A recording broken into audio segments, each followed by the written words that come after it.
Bonjour. Bote na bino bandeko na ngai ya réflexion. Ezali nga ya bino Sœur Isabelle. Na ye lisusu liboso na bino pour contribuer na mituna na biso oyo totuna na semaine oyo. Vraiment mikolo ebele tosololi te tomonani te. Nzambe alela abatela bino.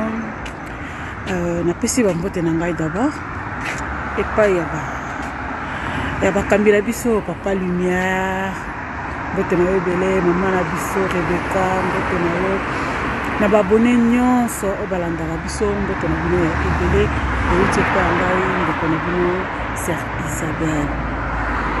Bon, mpona mituna na biso question ya liboso nga nalinga korépondre boye.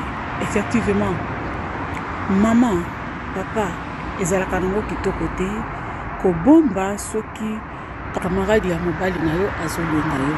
Bandeko na ngai, soki deja balingi yo na ndako ya libala, soki deja mutu moko songolo azwi yo na ndako ya libala, akozwaka yo na valeur jamais. Suka kokia na mutu na ye lolenge ngai nasalaki na libala na ye, lolenge mpe mosusu akoya akosala na libala na ngai, donc akopesa yo valeur te. Eza nango na ntina moko te.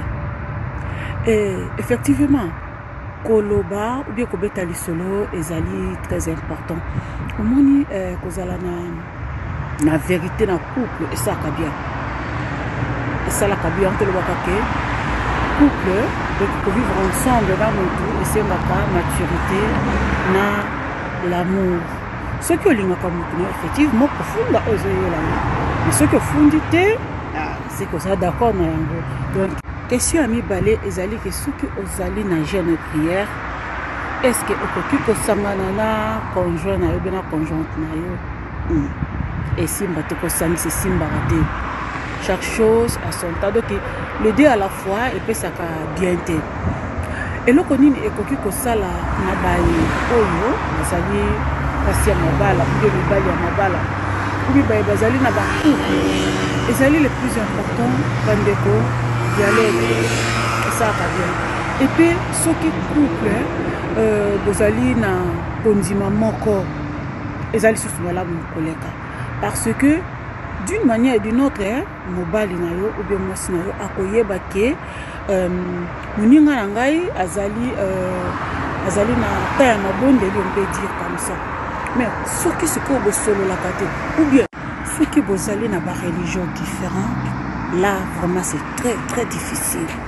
Yango esalaka bien soki bozali ensemble, bozali na couple, bozalaka toujours na religion moko. Merci beaucoup pour Nathan oyo. Nzambalola apambola bino nyonso baye oyo tosalaka na bango partie ya réflexion. Nzambe apambola mosala oyo ya réflexion kende liboso, on a tokutami mbala ya nsima.